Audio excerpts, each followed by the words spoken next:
Welcome, folks, to our show today, to another live stream with Delete Me. We have with us here today two very special guests. First up, Eric O'Neill, former FBI investigator, now the national security strategist at Nexusure. Eric, for any folks who might not be familiar with you, would you just introduce yourself and give us a bit of background? Sure, Neil, and thank you for having me. It's great to be here with Delete Me. I'm the National Security Strategist and co-founder for Nexusure. I am also a best-selling author of two books, Gray Day and Spies, Lies, and Cybercrime, which is just out now.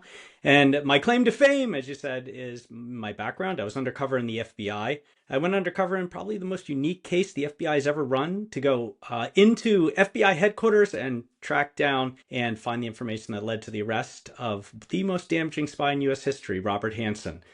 We ended up catching him and putting him away for life. For 22 years of his 25-year career, he spied against the United States and was one of the biggest counterintelligence disasters. And so, taking what I learned from that case and my background in the FBI, what I do is bring counterintelligence to cybersecurity and have a lot of fun with it. What a background. I can only imagine the thrill that must come along with an achievement like that and work like that.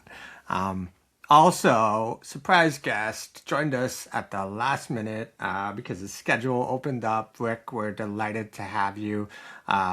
Rick McElroy, why don't you introduce yourself, share a bit of your background? Rick is a former CISO, and he's here to give the cybersecurity perspective on some of the topics we're going to talk about today. Yeah, thanks for having me. Audience, thanks for joining us today. I think this is a really important topic. In fact, this is part of the reason that Eric and I decided to start a venture after leaving VMware Carbon Black. So I've been doing InfoSec for about 28 years now. Go all the way back to the information assurance days with the Department of Defense and having some fun against the Navy and Marine Corps and doing a bunch of cyber operations. And what I figured out on the journey is that defense is really hard. We had put way too much horsepower and time into the offensive side of the house. And so I thought, I needed to lend my time, talent, and wisdom to organizations to teach them really culturally how to adopt a culture of cyber safety and cybersecurity. So Eric, Dave Balker, and myself are still on that journey. And really what we're focused on is, I think, looking at the current threat landscape, looking at the future of what's happening with AI on the offensive side, and building strong defensive mechanisms to actually combat that at scale. So thanks for having me, Neil. Absolutely. We're delighted. We're delighted to have everybody in the audience today. Thank you all for taking time out of your day, I'm sure packed schedules, to spend an hour with us. Now, before we get into the content itself, Eric, you mentioned you just published a book, Spies, Lies, and Cybercrime. We were lucky enough to do a book signing with you at RSA. That's right. It was a lot of fun. A month and a half ago. I thought it went great.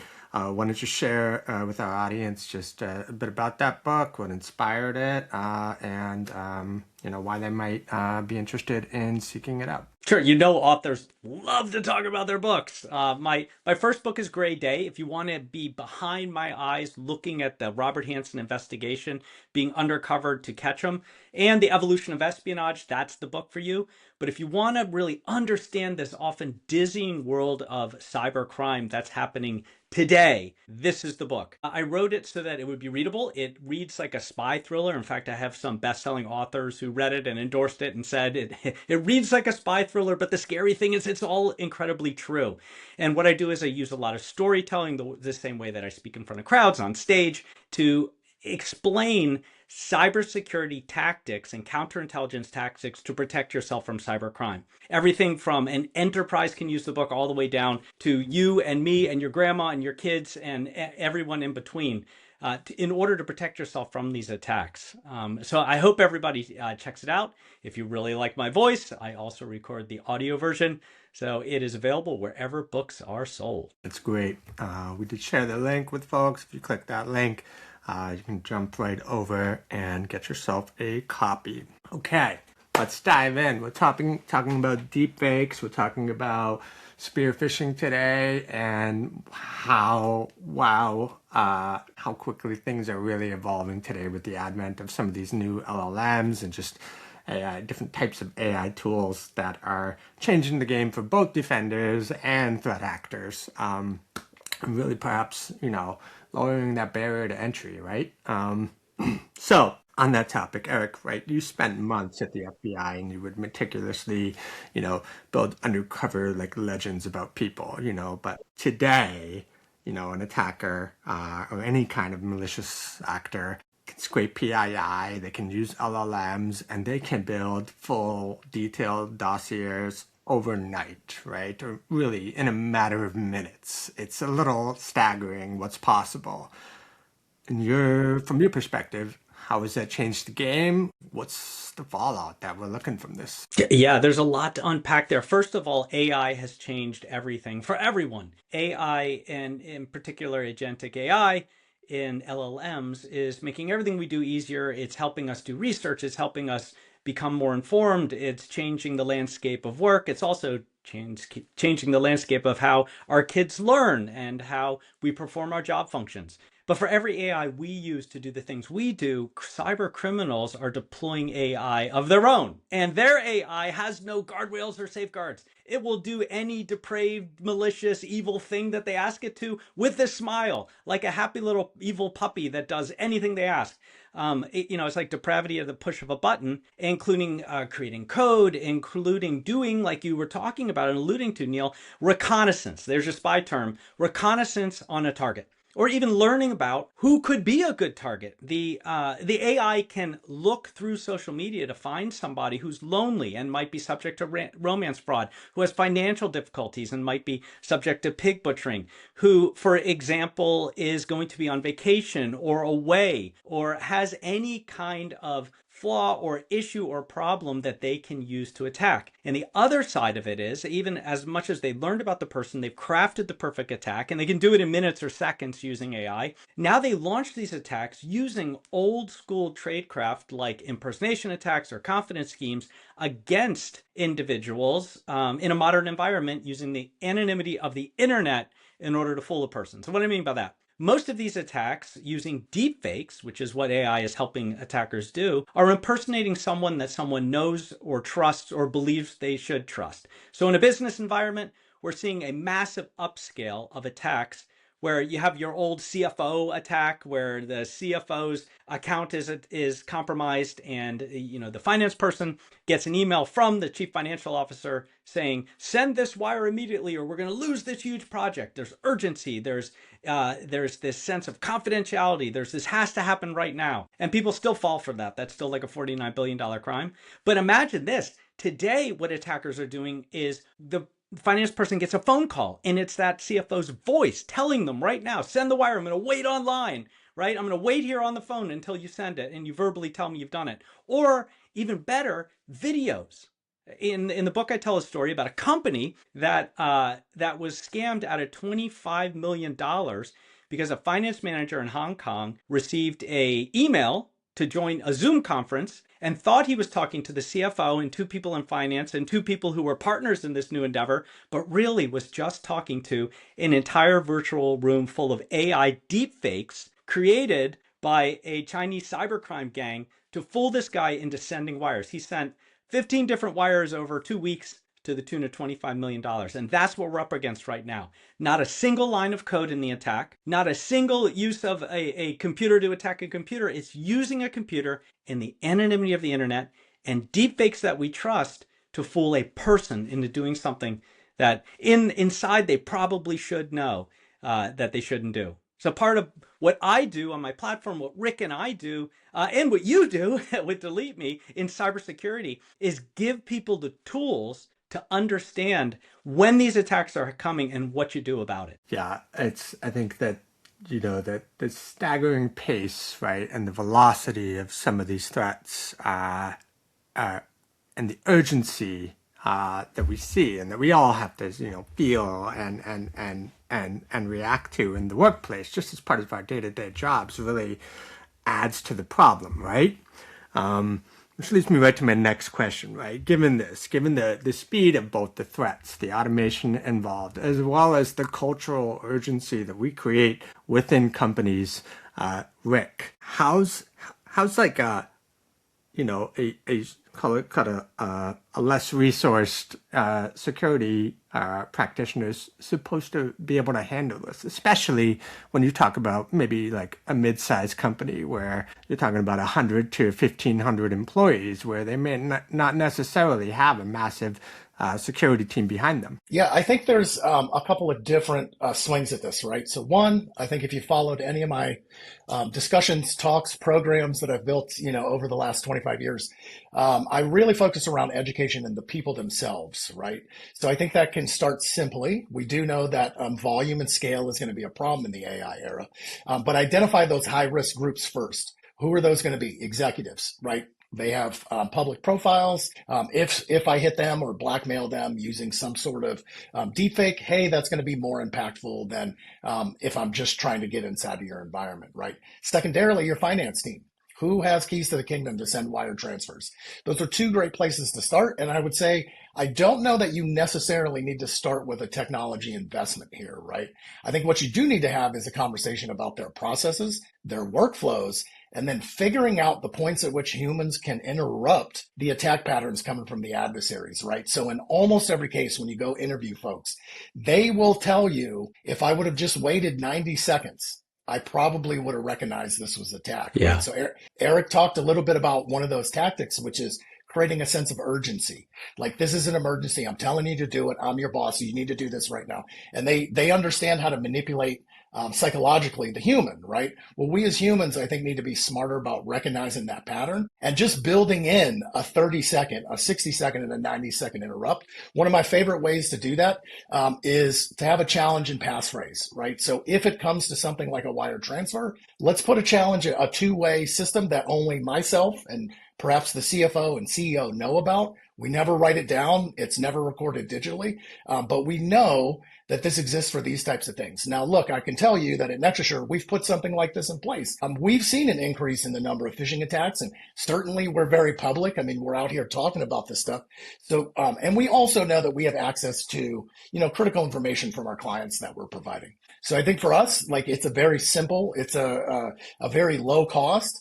Secondarily, I think the other thing that we're missing out on is we already have tools to defend our system. Even if I'm a 90% in the SaaS world, I have telemetry that I can take advantage of. So looking at protecting the existing data that I have and making sure that it can't be exfilled from my environment, I think would be a good twofold strategy and a place to start for small and mediums out there. Yeah, Neil, and just to add to that, I just to take that one step further, a little bit further, criminals are opportunists. And part of this is also understanding the ebb and flow and the new crime du jour. And so, a lot of cyber criminals are out there and are collected into small gangs, right? They're not the huge big game hunters that are going after the massive companies, but what they are is they are jumping on opportunities. During the pandemic, there was a huge rash of cybercrime around romance fraud. Everybody was at home. Everybody was lonely. They're looking for connection online, and criminals jumped in there and made people fall in love with them, and then tricked them out of tens, hundreds of thousands of dollars. Today, right now, at this moment, as we're recording this live, the big crime is using a piggyback from the new attack on schools, the Canva attack. And if you think of what happened, Canva went down. There were children or students, adults in college all over the nation who weren't able to log on to their school systems and assignments to their teachers. Canva is a technology that's deployed by 9,000 schools across the nation. Couldn't take exams and tests, couldn't turn in homework. And there was a little bit of chaos. So what do cyber criminals do? One cybercrime group called Shiny Hunters launched that attack and is still trying to drag a ransom out of the company that owns Canva. But hundreds, maybe thousands of other cyber criminals are actively sending spear-phishing emails to students saying, if you want to get back in your Canva account, click here. There's been a problem with your tuition because of the Canva attack. Click here so we can fix it. Otherwise, you'll be de-enrolled. All these sort of things are opportunist attacks. So part of this in cybersecurity and counterintelligence, which is threat hunting, right? Which is the science of countering the tactics of the enemy, right? Here, cyber criminals, cyber spies, and we want to counter that attack, that information that they're taking from us. And in order to do that, we need to understand what they're doing, and then we can take steps to make sure you don't do it. So you tell all of these students, be incredibly careful. Don't click on links that seem to come from Canva. Just close that email, delete it, go directly into the platform and see if it exists there. That's a great point about Canvas and what just happened. And you started to pull on a thread there that I wanted to ask about anyways, which is, we tend to think about, at least in cybersecurity startup land, we're hyper-focused on perhaps maybe the enterprise use case, which I think is also part of the reason why you guys started NexusSure, right? Certainly.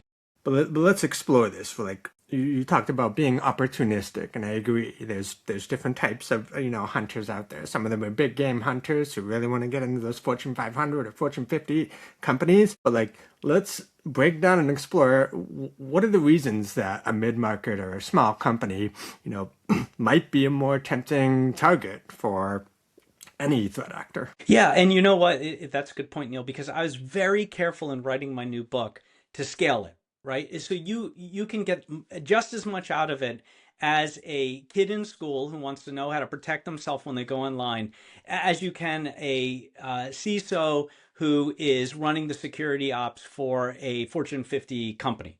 It's just a matter of taking the same tactics and scale. And what's happening is attackers, they don't really care who you are. They don't care how big you are. They don't care what you do. They don't care how much money you make. All they care about is whether you're vulnerable. And sadly, those small and mid-market companies tend to be more vulnerable. Those people who are not super internet savvy, but are jumping into a world of AI, jumping into a world of social media that can often be completely confusing, are very vulnerable. And the bad guys know it. And so if you're a criminal and you only get paid if you win, are you going to go after the huge enterprise with a, 100 person security operations center? Or are you going to go after the mid-market company with a decent bank account, growing to enterprise, but doesn't even have a CISO? I mean, that's an easy guess, right? Nobody even has to, even has to think. You're going to go after the company that you can hit, that is more likely to pay the ransom, that you can create a massive amount of pressure on. Because unfortunately, what happens with a very large-scale ransomware attack, if you're in the SMB world, or mid-market even, is you're facing bankruptcy. Because the costs are extraordinary if you're not resilient, if you don't practice this ability to survive the attack, to take the punch and come back swinging. And that cyber resilience is what we're building into all of our clients, because we assume, especially because we focus on that small and mid-market area, as well as our enterprise clients, we love everybody equally, that they're going to get hit, that someone's going to stick their foot in the door and sneak in. There's a million ways to get into a company, no matter what cybersecurity you have. So the holy grail now is to identify the threat as soon as you can after it lands, minimize the damage they can do, and have the cybersecurity resilience practices to get back up on your feet and running without a lot of pain. I love this concept of resilience, cyber resilience. I think it's really critically important for folks to adopt this mindset because, to your point, it's only a matter of time, right? No one is immune to a cyber attack. It's going to happen. Everybody gets breached at some point. And so if you're not training yourself through tabletop exercises, through response planning, and actually running these exercises, you're not going to be ready when that critical moment actually comes. So, slightly pivoting, but still on this thread. Well, Neil, before you jump, I just want to say one last thing. The number one bad thing any company can do, any person can do, and make themselves much more likely to be the victim of a cyber attack, is to say, it can't happen to me, or it probably won't happen to me, or nobody cares about me or this company, right? No one's even looking. That's like living near a forest fire and saying, my house will be fine. It's not going to burn down. I don't even need insurance. I don't even have to, get a sprinkler. The fact of the matter is there is so much cybercrime, $14 trillion a year in cybercrime moving through the dark web. 14 trillion. There's so much cybercrime out there. Third largest economy on earth, that it's not a question of whether you'll be attacked. It's a question of when. So every one of us has been a victim of some way, shape, and form of a cyber attack. And there are companies out there who have an attacker in there causing mayhem and just don't know about it because they don't have the tools to find them. So over to Rick, similar concept. right? You can be compliant, right? You can get your, SOC 2 audit done, you can pass, but you can still get crushed by something as simple as a voice clone, some sophisticated approach to social engineering. What, from your perspective, is the missing control in maybe compliance frameworks, generally speaking, that can maybe help us turn the tides when it comes to social engineering? Yeah, well, I think one is callback verification procedures. That needs to get talked about and incorporated soon. Again, you can test for that. Has the employee been trained? Do they have a program around this? I mean, we do this with other areas of our InfoSec programs, right? Secondarily, out of band approval workflows. Like organizations are going to have to think about this, right? They're going to think about not being able to, in some cases, hit this button for this large pile of money that's going and have some sort of approval that happens over a secondary communications or whatever the case may be. Because, Eric's right. Lots of times we see adversaries still living inside of email inboxes, learning the communications of the corporation, passing off fake invoices. Heck, and in some cases, they're deep faking entire organizations externally to then submit invoices to you. And if you have weak invoice verification, they're going to get paid on that, right? So I do think one of the things we've I perhaps overemphasized, right, in my humble opinion, in our education programs, is that, hey, I think of social engineering as a phishing link that comes through on an email. And so I've been trained for 20 years as someone inside of an accounting team to look for this specific pattern. Yeah. That is it did yield some fruit, but I think we have to widen that pattern. And so again, it's why I anchor in culturally, what are we doing to educate these folks? I think we have to start talking about these other modalities, and it cannot be just Eric and I coming into your organization to kind of preach about that, right? In my humble opinion, people have to experience that. Right. And it's much more meaningful. And I've seen Eric do a few of these talks where he has a deep fake that he's done of himself and he rolls it out. It's much more experiential to experience that as an organization when you see your CEO that was deep faked. When you see your CFO that was deep faked and you go, I might have fallen for that. Great. Yeah. Now let's talk about how you as a human can detect some of that stuff. Because frankly, technology at scale is a bit lacking in this area. So we are encouraging folks to start to look at things like human verification during password resets. This has been a couple of companies where, they were deep faked as an employee. They tricked them into turning on a developer account into an environment and boom, now I have access to your source code. So it's like, look for those opportunities. They're not expensive to go look around and go, hey, how would an adversary, let's threat model, social engineering in an AI era in our organization, and then start to train people on that while we look to deploy controls.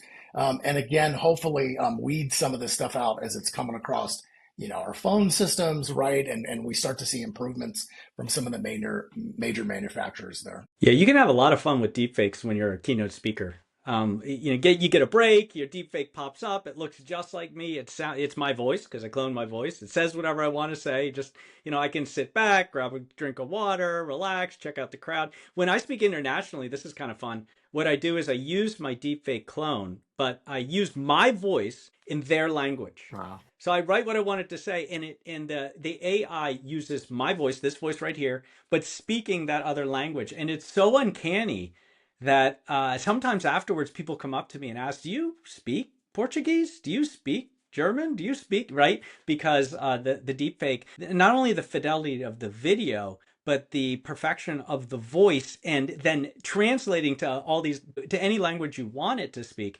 is exceptional and getting better and better. The first AI movie studio was bought by one of the main studios to create fully AI movies. There are creators right now who are solo people sitting at home with like the Mac studio they invested in, using AI to create the movie that they've dreamed of forever and never had a budget for, from start to finish. And that might scare some people. It might excite some people, but you think we've got a lot of stuff to stream right now. Just give it another couple of years. Anybody with a computer and an account to one of these AI platforms is going to be able to create anything they can dream up. Everything's going to get harder, right? From recruiting to remotely, particularly, right? To just knowing who you're talking to and like what the beginning of this, right? Which is, Neil, I think you've highlighted another area that we're currently talking to a lot of organizations about. I've got friends that are building tech around this, but vetting your incoming human supply chain, right? Like you want to hire great people. You want to make sure those people are, trustworthy. You want to make sure their resumes and the skills that they're advertising are in fact true. And of course, you want to make sure it's a real human. And I think we've probably all seen the video that's been going around, where they ask them to raise, four fingers in front of them. Yeah. Hey, today, that's actually not a bad interrupt for the recruiters. Tomorrow, that's going to break down, right? Because as soon as the adversaries understand the checks and balances on our side, they're going to change their tactics on their side, right? So Eric's not wrong. It's going to get worse. But I think verifying and then the continual verification of humans inside of the environment, because we've also seen either deepfakes being leveraged for pure blackmail or to trick people into giving their access up so that now a cyber criminal is performing what would be considered normal business activity for this particular type of user. And, next thing you know, they're doing all kinds of wire transfers and bouncing money into different currencies. It's a major problem for a lot of the financial institutions. But I think, look, again, for other folks who haven't been impacted yet, those small and mediums, if you actually go back and kind of graph and chart all of the huge breaches that have happened over the last 30 years, they kind of cluster together. It's very interesting, right? So we all remember Target and their HVAC system being used. Well, if you look in that same time period over 9 months, all of retail was being hit. Why? Retail was where the money was.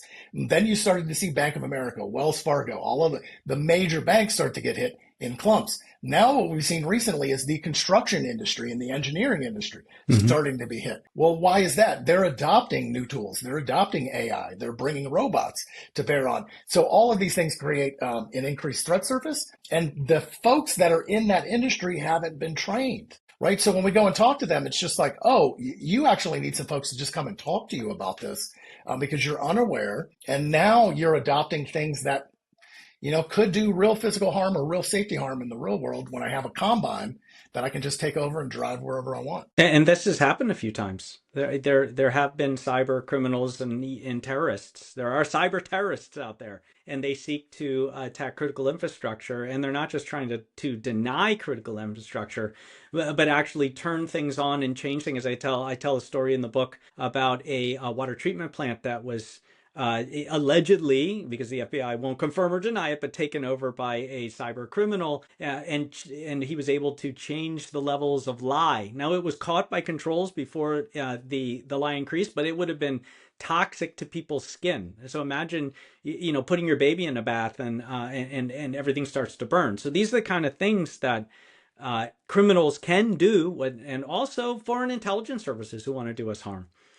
So the threats are definitely out there. And just a quick beat, you don't have to use a deepfake to get hired at a company. There was just I actually profiled this in a newsletter I do every week, but North Korea was seeding thousands of their spies into companies. Now, the main thing they wanted was just to make salary. And what they did is they used a server farm in Arizona to make it look like their individuals were here in the US, and they just had people who spoke good English, and they applied. And this one kid who got caught by one of the companies who decided to send him a baited laptop, that's how they exposed all of this, was applying to 2,500 companies a day and working 5 different jobs for companies who had hired him as an IT administrator. And he was using AI to do all the legitimate work, right? So all of it was just AI slop output. That was the bare minimum. And at the same time, he was embedded in the company, working in IT and able to gain access and steal information and sending his salary right back to, he was sitting in North Korea. He wasn't even over here, right to fund the North Korean government. I says, do you even know who your employees are? And I did this keynote and I highlighted this whole story in front of, a room of something like 5,000 HR professionals recently. And they were shocked. I'm like, so are you doing more than just your little background check that sees someone as a criminal history? Because they're stealing identities of people who don't have any criminal history. It's not going to show anything. Wild story. Yeah, I got to read into it myself as well not long ago. The comments in the chat are cracking me up a little bit, but I figured it was a good time to remind everybody we've had several questions come in. If you have any questions at all, definitely drop them in there. We'll be getting over to them shortly. All right, switching it up a little bit. So here with Delete Me, we're very focused on removing personal data from easy to access sources, including just the open internet, anything you can arrive at through a Google search or on social media. Eric, how does a tiny piece of like non-work data, like a neighbor's name or a property tax record, help an attacker slide past, a busy employee's, sniff test? Yeah, definitely. So what attackers want to do, and this is espionage tradecraft, right, is they want to create the perfect legend. I mean, you mentioned that earlier, but they want to create that fiction, that fake that is going to make you trust something that isn't trustable and isn't true. They want to make you believe the lie. And every great lie has a grain of truth. So if I want to compromise you, I'm going to learn about everyone who surrounds you. And when I want to get you to click that link or open that attachment or let me in the door, I'm going to craft something that comes from someone you trust, asking you to do something that, because you trust them, you go ahead and do. And this is how so many of these attacks happen. Like I said earlier, it's not a computer, some bad guy sitting at a computer typing away at a key, and he hits that one last key in all these movies, and he says what? I'm in, right? Like magic. He just like lines of code, and somehow the other computer was compromised for the business or, whatever facility they're trying to infiltrate. And that's just, it's not the way it happens at all. That would be magic. What they're doing is they're learning about an individual. They're crafting this perfect attack, something that resonates, something that the person will believe, and then they open the door. They give them access. They type in their username and password where they shouldn't and give them their two-factor, and now they're in using that person's account, and they puppet them through the system. That's why bad guys go after so many systems engineers, the people in IT who can create accounts and elevate privileges and reset your passwords and give you access to things. Or they're asking someone to click on a link and load malicious software that's going to give them way in, or go to a landing page that is going to scan for vulnerabilities that they now know how to exploit. So there's many different ways they do it, but it starts with that grain of truth, something that makes them trust, and that is how they get you. Not just in a company. Criminals do that against you and me too. I was talking about romance fraud earlier. I don't know. I can't tell you how many people I know who are victims of this because they're lonely and the perfect person finds them online, whether it's in a dating app or whether it's just on social media, and starts to talk to them and becomes their friend. I tell story after story after story of this in my book, in all the different iterations, so my readers know it, right? Because you have to recognize in order to defeat it. And they will go weeks or a month of just gaining your trust and making you fall in love with them or believe you're their new best friend before there's the ask. And it's usually something like this. You know that I have a small business and we just ran into some trouble and I just need some float to get to the next month. I'll pay you back with interest. Could you just loan me $10,000? Or, hey, I just got in a car wreck. I'm in the hospital. I can't cover the medical bills. I will have them in a few months, but could you help me? Please help me. I was on my way to go to the airport to see you, right?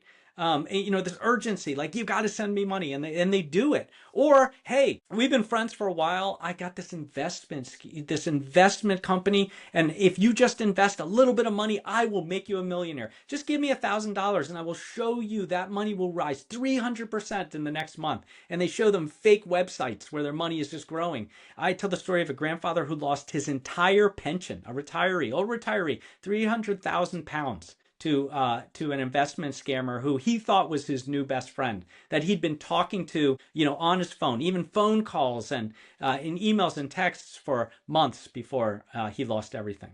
So yeah, that little grain of truth is what they're using in order to create this incredible lie that gets us to believe that that lie is true. And so in the book I say, and I've been saying on stage for years, trust is now an uncommon commodity. Restoring trust is the most critical thing that we as practitioners here can do for cybersecurity. That's what cybersecurity has to do. The holy grail of cybersecurity is restoring trust in all of those communications that in this new world happen almost primarily online. Yeah. And Neil, just to add to that, I mean, this was something that I think Eric, Dave, and myself started talking about gosh, must have been a decade ago, right? This idea of zero trust, right? Well, cool as a defensive strategy. That's not really going to work at scale when it comes to politics, finances. Like we actually need to figure out how to make not only our technology, but our people and drive that human trust validation up. And there's some mechanisms in the physical world that we use to do this all the time, right? Like I know who Eric is. I've worked with him for years. If I see him in person, I know who that person is.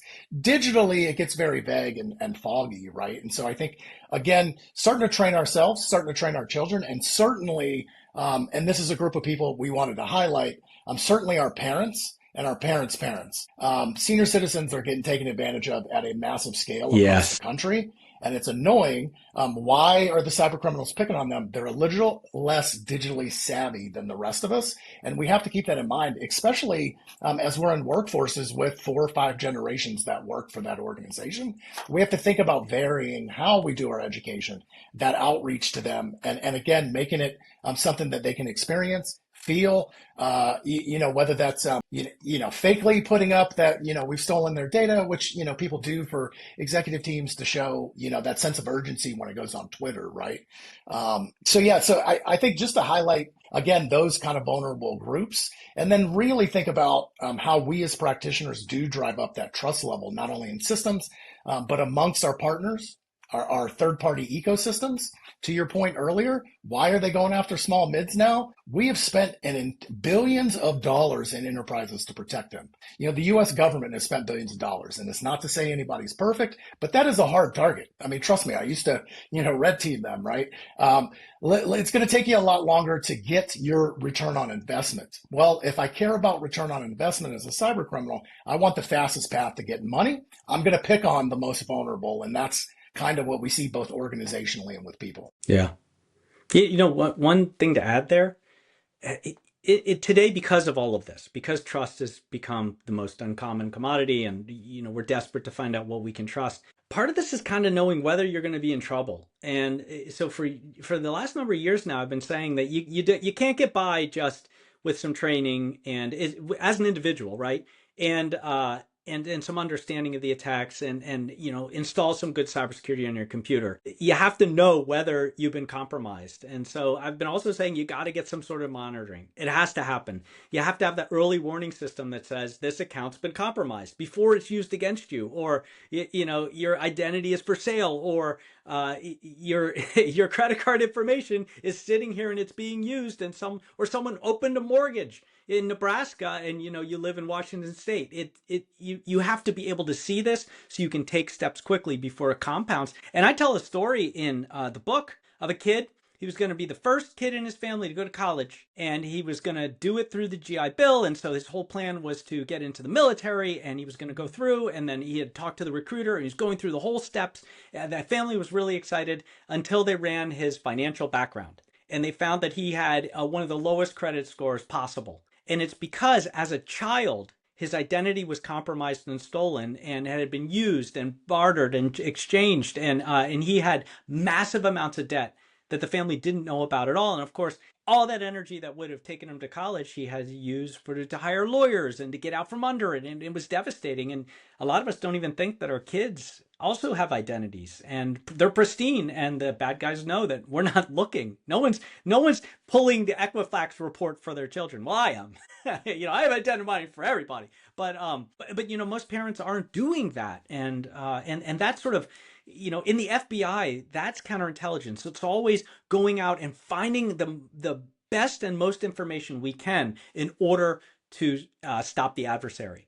And that's the way we have to think. That's why I say all the time, we all have to be spy hunters, our own spy hunters, looking for the bad guy and stopping them before they do what they're going to do. I love the focus on trust. I'm a marketer myself by profession, and I'm often trying to give the true north to my team and the folks that I work with. The job of marketing is to build trust at scale. Right. That's the right way to sell. That's the right way to win the confidence of any vendor partner that you are lucky enough to work with.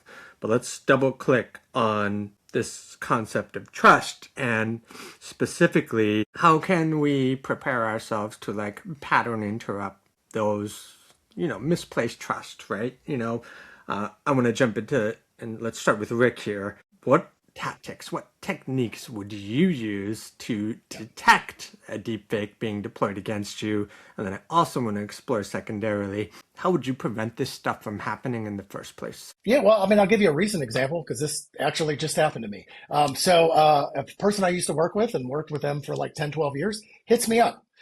Says that a neighbor has reported all of these weird anomalies, everything's hacked. And, kind of, I could sense there was a sense of urgency there, but I also knew the person, right? And I know the way they communicate. And so I was like, they know we're in business. We're in the business of helping people. And obviously, we do incident response. We do all kinds of stuff, right? So my biz development brain took over. And then I was like, cool, here's an opportunity for us. Let me reach out. Let me interact with the person. And then that manifested back to, cool, we're going to reach out to you. We're going to send you a link to jump on a Zoom session, right? Except the link was sent over WhatsApp. And then I was like, well, wait a second. This is weird. Why are they trying to get me to click on a link, right? Like it had kind of set off enough spidey sense where I was like, what they're actually trying to do is get a hold of my phone. Right. They're not actually, trying to get me to wire transfer some money. They want access to my phone. And if I happen to click on that link, there's a good chance it's a pass through and I'm kind of done. Right. So I would say in this particular case, it's you're going to have to just take a minute. I used to do a lot with, a foundation here in town, and we did a whole campaign for 3 years that was really called Stop, Think, Then Connect, right? Because lots of people were plugging things in. They didn't have any protection on it. And so we really just wanted to build a marketing campaign here in San Diego around some thoughtfulness and mindfulness as it comes to, interacting with tech. So I would say today, there's no reason that if somebody pops a deep fake on you, that you can't ask them if it's a person that you allegedly know, I should have some questions that aren't public. I mean, if you've hung out with Rick, there's some things you know publicly, and then there's a bunch of stuff you don't know, right? I should be able to tease that out through those means, especially if it's a family member that's saying they're stuck in an airport. I need money from the road, right? It's like, and then switch the modality on them. So if they're trying to hit you via email or they're trying to hit you on, an open phone call or on FaceTime or something like that, be like, hey, awesome, I'm going to switch you to a totally different modality. And I'm going to ask you some of those verification questions because we all have those times in the real world where we have pattern recognition, right? And so the example I use is we all know where our bad neighborhoods are in our cities. If we have to go to those bad neighborhoods, well, we're a little more alert. We're a little more mindful. We may park in a different place, right? We may park underneath a street light because, hey, that means you have less of a chance of a car break-in or whatever the case may be. And some folks would take that to the extreme and then start practicing self-defense if they have to do something, regularly, right? And so much like self-defense in the real world, I think digitally building that mindset that starts with, I don't believe you. Like my default is I just don't believe you, right? And what's interesting, especially for us starting a business, is that's actually the mindset out of most consumers and buyers, especially as it relates to cybersecurity. We start with a high bar of where we have to build that trust up front. We have to show the proof cases. If I told you our product did this, I better be able to show you in a objective way that my product does this. So we as professionals and CISOs and teams have probably pushed that trust level to an extreme. Because for so long, we were told things that weren't true in our products, right? Or, from people who were supposed to be providing our security programs. So I do think, again, setting that high level of bar for oneself, because look, the major manufacturers are always going to be behind what the adversary is doing. Even if someone like Meta could do detection of deepfakes at scale, which they do have an engine for, it's always going to be behind. And what it's going to do is it's going to chase the last generation of rendering that occurred, meaning, hey, the way that glare hits my glasses looks a little weird. My blinking is a little weird. Well, the adversary has already done what we told people to recognize a year ago, right? Yeah. So I think continual patterns. And then lastly, what I'll say is I would like to see an effort out of state governments and the U.S. government.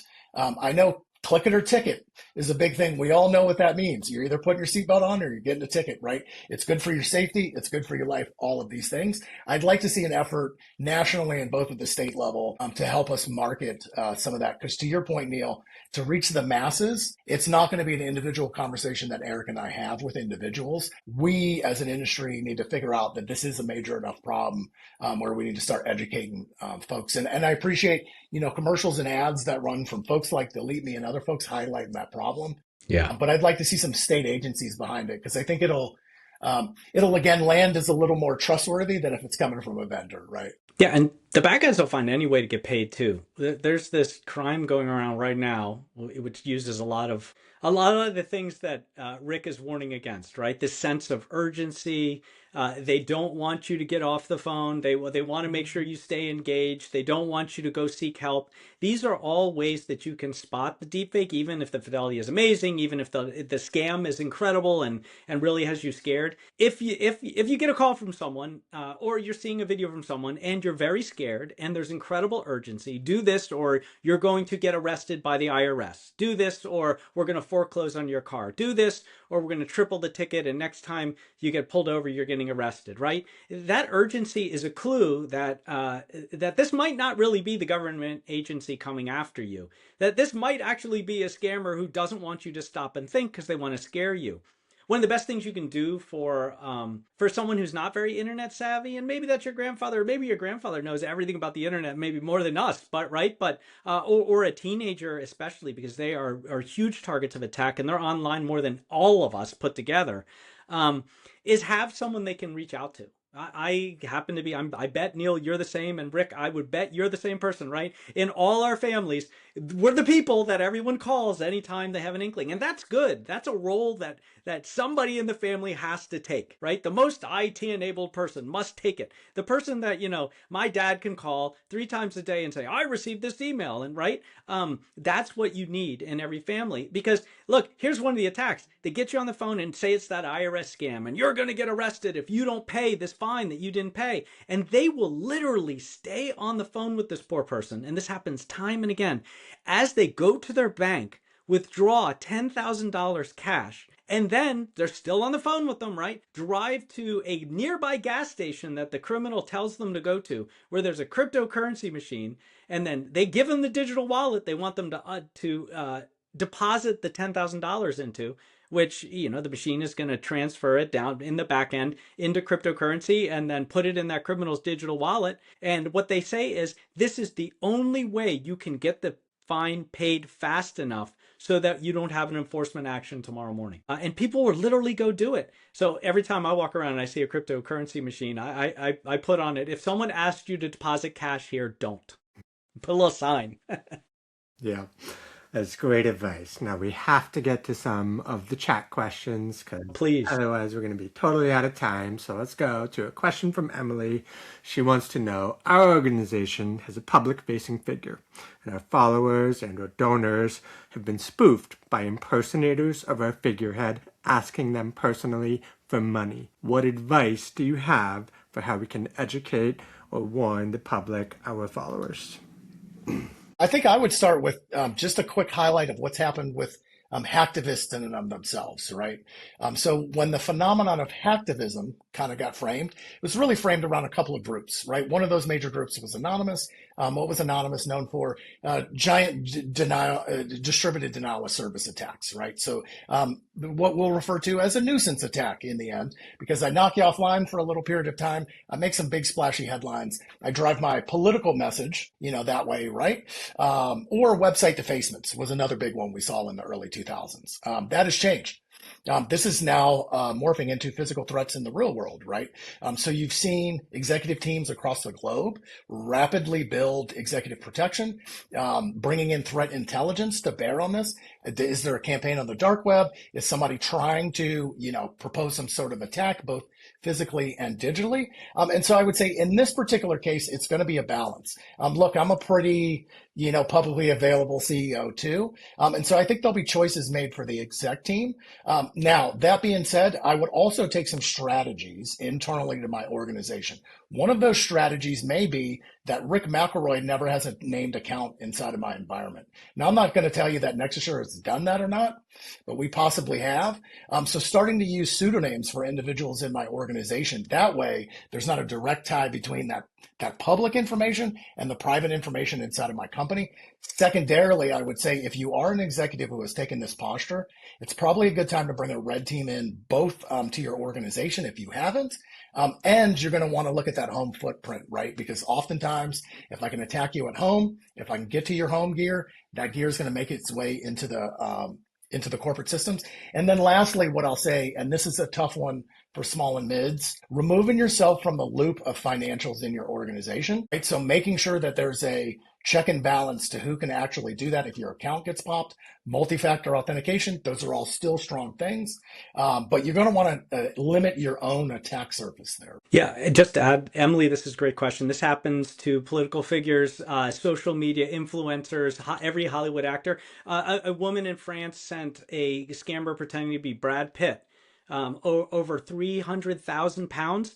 And the scammer was sending her pictures of Brad in a hospital created by AI saying, I just had this divorce from Angelina Jolie. I got hit by a car. My financial manager won't release any money. I know you're in love with me. Just help me out. I'm good for it later. And everybody was telling her this isn't true. And she just wouldn't believe it. This isn't confirmation bias. My own buddy who played me in the movie Breach, which is about catching Robert Hanssen, Ryan Phillippe, so a scammer was scamming one of his fans to the point where he called her directly with his mom and dad, right? Just to make her realize it's not me. I don't have TikTok, right? So part of it is if you have outward facing and you're a public figure like I am, you have very certain accounts and you make it clear that these are the only accounts I will ever use. You publish them. You can go to my website, ericoneal.net, and you will see my accounts, my LinkedIn, my Instagram. That's really the only thing I use, right? I don't have a TikTok. I'm never going to reach out to you on TikTok. I've heard from people like you're reaching out on TikTok. I don't have it, right? And you have to make it clear and you have to make it part of that outreach that these are the only ways I will reach out, and anything outside of this is not me. And if you ever question it, these are the legitimate channels to ask me whether it's me or not. That's great advice. Getting right to the next one. We have George who wants to know, Rick, can you add a little more fidelity on the challenge password technique? Oh, yeah. Look, I'm a former Marine, right? And I guess we're not former, we're all just Marines in different uniforms now. But that being said, really, this goes back to warfare, right? So I hate to use, warfare as an analogy for everything in cybersecurity. But as you can imagine, I have to send someone out on reconnaissance at night, right? So I've got a defensive position, call it a base, call it whatever you want. I have to send a group of people to figure out where the enemy is, but it's nighttime. I don't know where they are. They're not, but they have to get back onto the base or across, friendly lines at some point, right? So the real famous one that you'll hear often used from World War II is John has a large mustache. This was something that a challenge passphrase that the Allies had established. So as we're working with the French, as we're working with the English, and they have to retreat back onto, our good side of the house. We know that it's them, and we know it's, hey, in this case, not the Germans or someone else, right? So I would say you can be as simplistic as you want in that. I would generally say use a passphrase here, right? I think passphrases are stronger than one word. One word, especially if you're recording lots of your calls, or it can be man in the middle, then someone's listening to your communications in a foreign nation that does things like that. It's probably important to just have that as a good passphrase and then rotate it. Also, other techniques that I've done for things like password resets for employees. Hey, let's put a color of a day on our intranet. That color doesn't change. The adversary probably shouldn't learn about it. And while that does sound rudimentary, I think you'll wind up interrupting enough attacks that it's worth exploring a space like that, right? So you'll see this. Signal has it built into its tool set. So Signal will give you an automated passphrase that you can use on both ends because it's verified.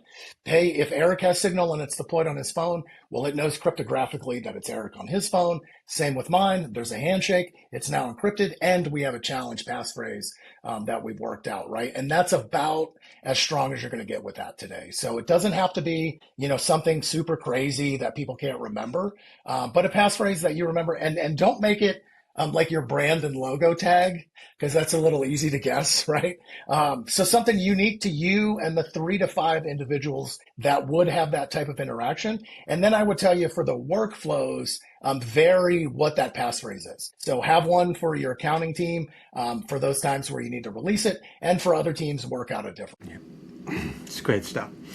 All right, next from Max. Separation of duties is way harder to achieve in SMB, and a budget for the cybersecurity team is scarce. How can the entrepreneurs and small businesses protect themselves?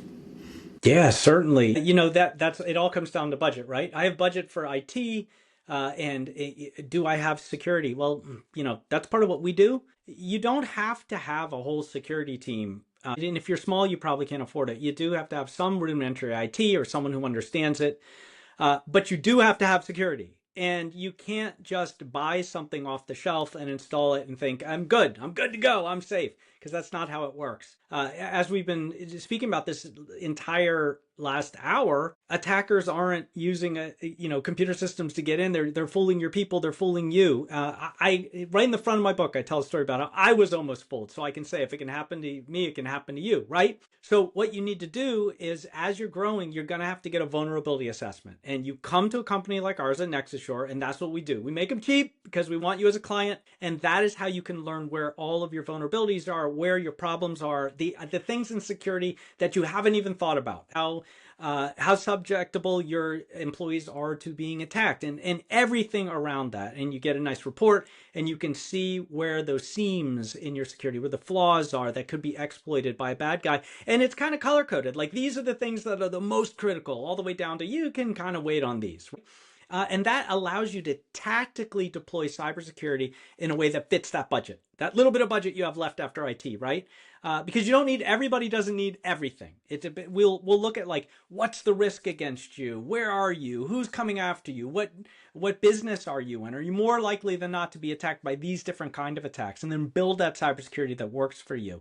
And look, you don't have to, as you grow, you don't have to have a CISO, a chief information security officer. You rent one. You can have a virtual CISO, which will be far more budget conscious and help you grow into the point, right? Without getting cyber attacked, you might actually survive as a company and grow to the point where you can hire that person to be full time.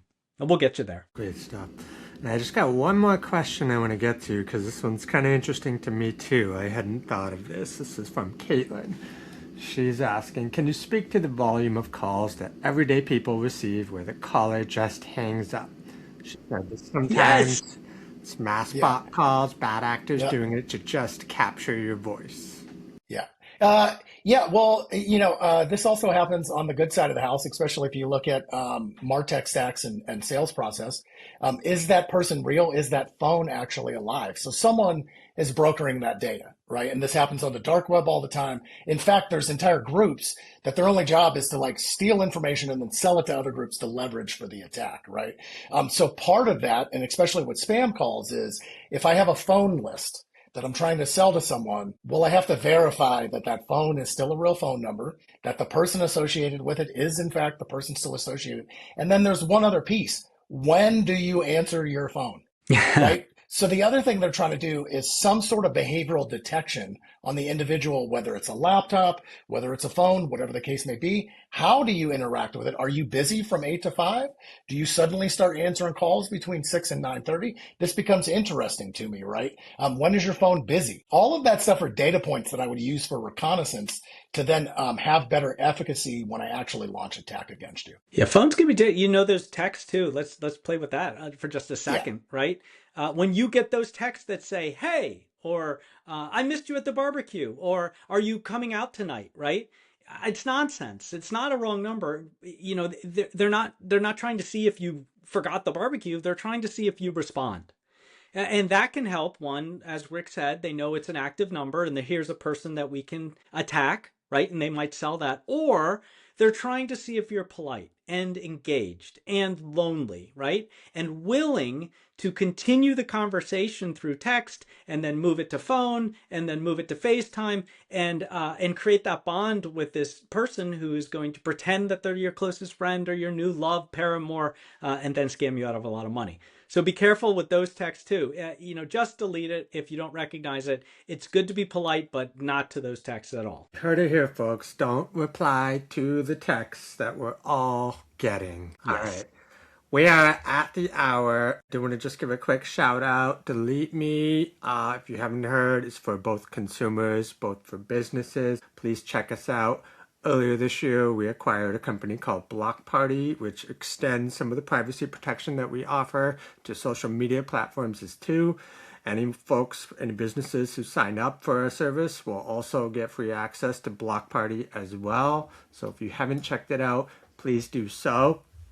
Eric, after the show ends, where can folks go to connect with you? Certainly. So you can find me and Rick at nexusassure.ai, and that's everything cybersecurity for those of you who might need some help or advisory. If you want to find me and my travels and my speaking platform and the thoughts coming off the top of my head or all the places you can find me on social media, it's ericoneal.net, www.ericoneal.net. You can also get my books there and subscribe to my weekly award-winning newsletter, this growing community of people who just want to become spy hunters. It's a lot of fun and it's completely free to you.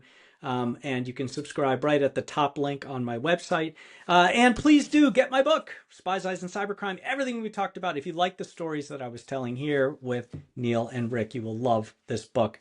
And I promise you, it's not going to put you to sleep like most cybersecurity books. This one's a lot of fun. And Rick, where should folks go to connect with you directly? Yeah, LinkedIn and X. I try to keep everything on those modalities, thin out social attacks as much as possible. But LinkedIn, I think, is the best possible one to reach us. And we're pretty responsive too, by the way. Yeah, I'm a big fan of LinkedIn. I'm a LinkedIn learner too. So I created my own course on cybersecurity. You can go take that on LinkedIn if you're a LinkedIn fan. Awesome.